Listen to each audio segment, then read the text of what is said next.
Well, hello, welcome back to my virtual sofa, and actually to a very special visitor to my sofa today, because this is the second of our behind the scenes guests. We had David Karp, our librarian, with us a little while ago.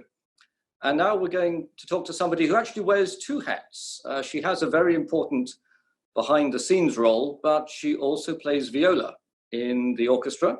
You'll recognize her from sitting on the front desk, and it's a great pleasure to welcome Adria Benjamin. Hi, Adria. Hi. Hello, everybody. It's a great pleasure to be with you. I have to say you're looking very well. This lockdown seems to be agreeing with you. How are you coping with staying at home and not playing and so on? Well, I'm playing a lot, actually. I'm actually practicing a great deal, which is a great pleasure. And I've been involved in a lot of recording projects, in addition to the brilliant one that Stamford did, Amazing Grace. I'm still teaching, so there's a lot of Zoom teaching that goes on, viola lessons. So I have to stay. I find that I really need to be in tip-top shape for that, because in order to communicate over the waves of the internet, I want to make sure that everything is absolutely right and that there's nothing confusing for the student and nothing confusing for me as well. So, how am I coping? I think we're all doing our best to cope as well as we can. I have some days that are far better than others. I have some days where I really struggle to get up my energy and feel positively about the future. I'm a news junkie, which is very unfortunate right now, because it could be absolutely overwhelming when you get your dose of the papers and the news coming across cable. So I'm trying to limit that for my own mental health. I'm trying to keep in touch with everybody that I miss so dearly. It's just like everyone's been like ripped out of my heart, and I don't know where to turn. My Stanford colleagues being right at the top of the list. So, but I'm sure what I'm expressing is what everybody is feeling. I think that's very true, but you do have a very special role in the orchestra, because I always think of you as the heart and soul of the orchestra. You're in connection with all of us all the time, because you actually technically put the orchestra together and get the individual musicians on stage. You ring them up, you fix the engagements. Tell us about this side of the job as the orchestra personnel manager. Well, when I started, it was a little different, because we didn't have what's called a collective bargaining agreement, where we had a set roster that became codified with the collective bargaining agreement. And of course, back in the dark ages, when I joined the Dinosaur Personnel Manager organization, we did everything by phone, pencil and paper, and stamps and US mail. In some ways, my job, the physical lift of the job, let's say, has been greatly alleviated by modern technology. Whether it's, hearing at the last minute that somebody is sick and they can't show up, and you whip out your cell phone and you go into your address book and everybody's there. Or if it's simply just communicating, with the press of a button to 65 people. So I view my job, and maybe this is informed or influenced by the fact that I am a performing musician, I am a teacher, and I've served in many different roles, whether it's being a personnel manager or being the chair of an orchestra committee, which is kind of the other side of the table, whether being part of management or being part of the personnel of the orchestra. I feel that each of those hats that I've worn has served me very well in trying to bring the various parts of the organization together to do what's mutually beneficial for everybody. I mean, obviously, there are some issues that can't be resolved exactly like that, but that's what I strive for. And I'm very lucky that in you, I have a partner who I think agrees with me in that philosophy, and has been just a dream to work with. and as is, I should say, each member of the orchestra. So my job is to communicate all the details of the rehearsal schedule, the concert schedule, any information that's pertinent to the successful execution of a program. I communicate often with everybody, and I just view myself as like the liaison between management and personnel. And it's an important job because ultimately my job is to create the environment in which everybody, management and personnel, can do their best job. That's how I view my role. It's my responsibility to make sure that when the musicians sit down, they've been given everything they need to know, and the only thing they have to worry about is their relationship to the music and fulfilling the conductor, in this case, our new music director, Michael Stern's vision of the music and the program. Well, I quite agree with you. You are the glue. You do that amazingly well, and very sort of behind the scenes. It all sort of happens when we go to that first rehearsal, and all the right people are in the right seats with the right music in front of them, thanks to David, and off we go. It's seamless. It works. There's a reason why we call it the Stamford Symphony family, and that's because we are on the same page. We do communicate. We have a great relationship, and I think the way our colleagues have been calling members of our audience in the last few months, since we've not been able to play, is extending that family to people in the audience as well. So it's just fantastic to see, because it doesn't happen everywhere, and we have something very special in Stamford. So, okay, we've got the roster of musicians, but increasingly, and before the start of the COVID problem, we were looking at a very big season next year with some much larger pieces. Right.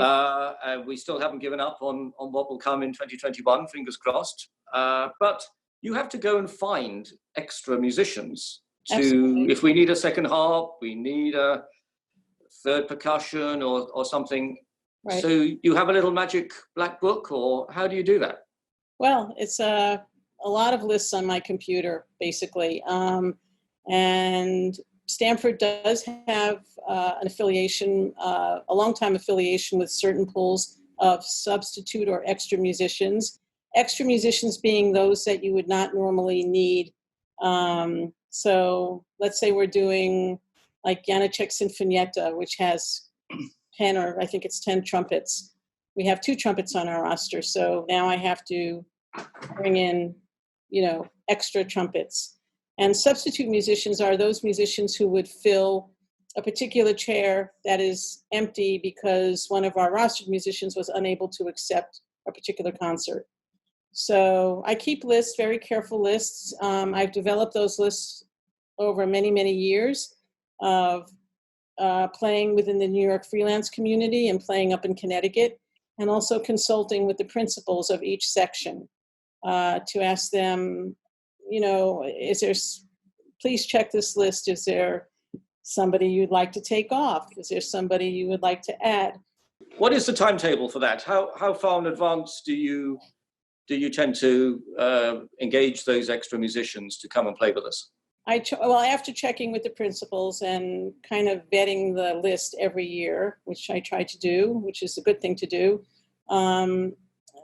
when I hire the season, I try and hire those subs and extras at the beginning of the season, even if they're not needed until May, because I want the best people there. And I don't want them to be snatched up by somebody else, another organization, or I don't want them to, make plans and say, oh, I'm going to visit my sister in Seattle. I wish I had known in the fall. I wouldn't have made these plans. It's best to try and get everything done right up at the front of the season and then deal with changes as they occur. And like anything else, there are many changes that occur. People get sick. People sometimes, our colleagues are the most valued colleagues in the New York community and the Connecticut community. And so often I may get a call that said, oh, I'm really sorry I can't do the May concert because I'm going on tour with the New York Phil. May I be excused? So it's unfortunate, but obviously I'm going to release that musician so they could go on a 4-week tour of Asia with the New York Phil or something like that. But one of the nightmares of your job must be the day before the rehearsal, the first rehearsal, or worse, the day of the concert or something, and somebody wakes up and they've had a family crisis or they're sick, or, maybe you could play with one less violin, it wouldn't be a disaster, but if it's a wind player or brass or a solo player, you have to replace them. And that must be a nightmare. Well, it's just a lot of fancy dialing on my cell phone and me going up to whoever it is that may be conducting at that moment and say, I'm really sorry to tell you that. I mean, this is New York. A lot of times I have to say somebody is stuck in traffic, and it's going to arrive 15 minutes late, which I hate to do because, you want everybody there. Every rehearsal minute is priceless and it's so important. And so you want to have your personnel there. There have been moments where I've had to go to the whoever's conducting us and say, I just found out that so-and-so is not going to be here. I need to step out of the room. So my chair right in front of you is going to be empty for 10 minutes, and I'm going to do some really quick calling. There have been times, actually, I remembered I borrowed somebody else's cell phone, and I had 2 cell phones on each one in each ear going at once. You just have to do some really fancy dancing. And, there are times where you can't solve the problem in that moment, but it's certainly solved by the next day, by the next rehearsal. It has to be. You need to get somebody in there. So, and one of the beauties of being in this area is that the gifts are that there are many, many wonderful musicians in New York City, in Westchester, in New Jersey, in Connecticut, in Pennsylvania, in this, what I should call the I-95 corridor kind of thing. And, if you got a car, get in it and get up here because I need you. We need you. And the beauty of it is they want to play with the Stamford Symphony. So it's not like pulling teeth, Yes. Everybody knows that when they come to play with us, they're stepping into a phenomenal orchestra, and not phenomenal just because of the artistic result of what we do each day, but phenomenal for the camaraderie, for the level of care that everybody has for each other, for the seriousness of the intent of all the musicians when they sit down and they come to a rehearsal. And I think that each of us knows deep down inside of all of us that here we are, we're pursuing our passion.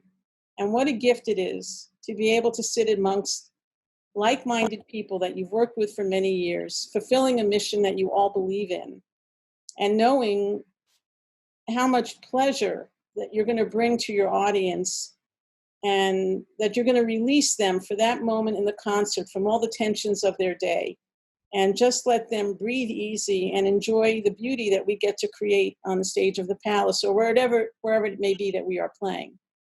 It's a great gift, that's the best way I can describe it. It just makes the current time when we can't be playing and we can't be together so much more awful, because you're so right. I mean, that's when the Stamford Symphony is, when we're all on stage and we're playing to a wonderful house at the Palace. That will return, but not quite yet. And we'll be back when it's safe and appropriate to do so.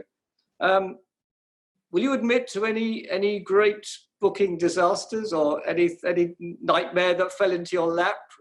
I have one. It wasn't with Stamford, but I have a real beauty of a story where I was personnel manager for another group. Many Stamford musicians played in the group at that time. This is many years ago. And we were on a community concert tour, sponsored by Columbia Artist Management, where you fly out to a particular state and then you get on a bus and you basically do a bus tour back to New York.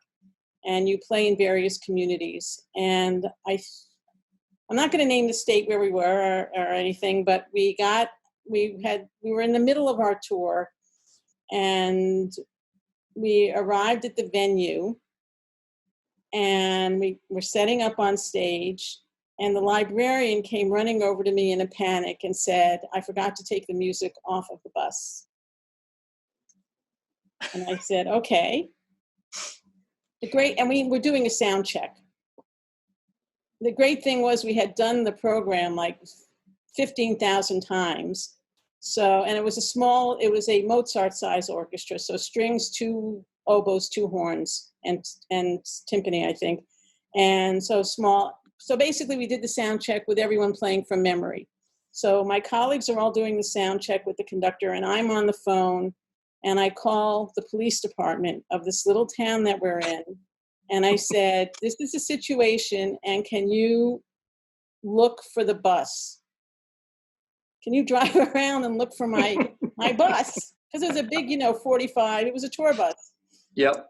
And they were very cooperative. And I think it helped that I was probably crying at that point. So, lo and behold, I get a call back that they had found the bus, but it was going to take a few minutes to get the bus driver to bring the bus back. I'm going to say this now. You may want to cut it out of the video. The bus was at the town brothel. Oh.